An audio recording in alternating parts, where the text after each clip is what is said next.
What has happened over the past 10 to 15 years, though, is that clinical trials have increasingly become complex.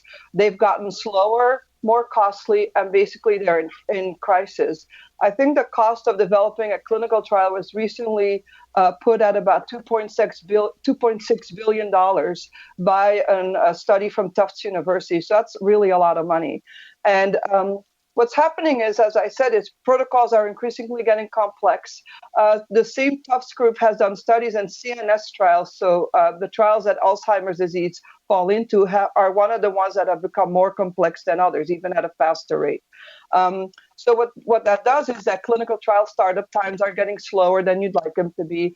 Enrollment is slowing. I see Risha nodding. That typically happens in a clinical trial. So I'm happy you're getting close to your enrollment. Costs are increasing, and investigators are also pulling out of the whole clinical trial industry.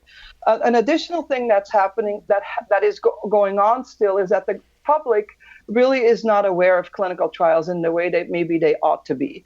And they really, because they're not aware, they don't understand how they can participate and how their participation can really lead to solutions for future patients as well.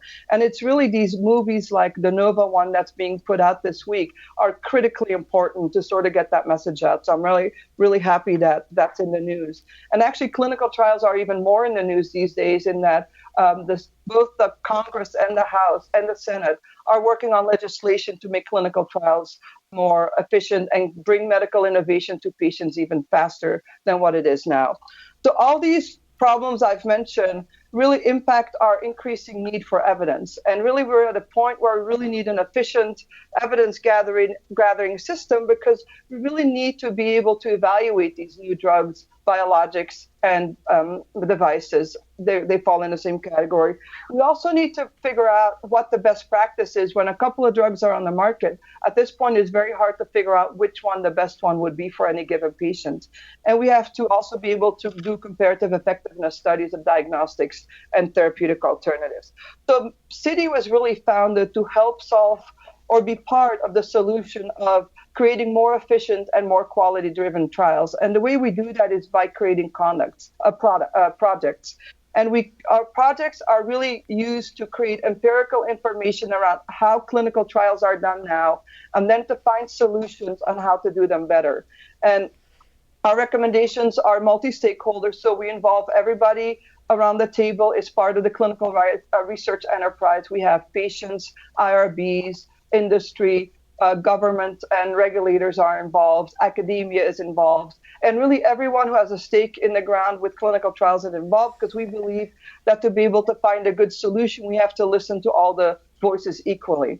And recently, one of the other things that's happened is there's a new commissioner, Rob Califf, who actually was one of the founders of CITI, and he just announced, and I think it'll come up later, that there really also needs to be more diversity in clinical trials. We've got a lot of clinical trials going on, but the gender distribution, the ethnicity distribution is really not where it is supposed to be at the moment. So we're all working on that. And this problem with clinical trials is even more critical in areas of unmet need.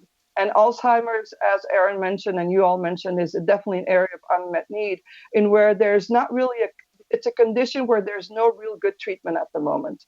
So that's definitely an area of unmet need. And it's also a serious condition that is really a societal issue, where in a couple of years, we're going to have things we're going to have to deal with if we can't get ahead of this disease at the moment.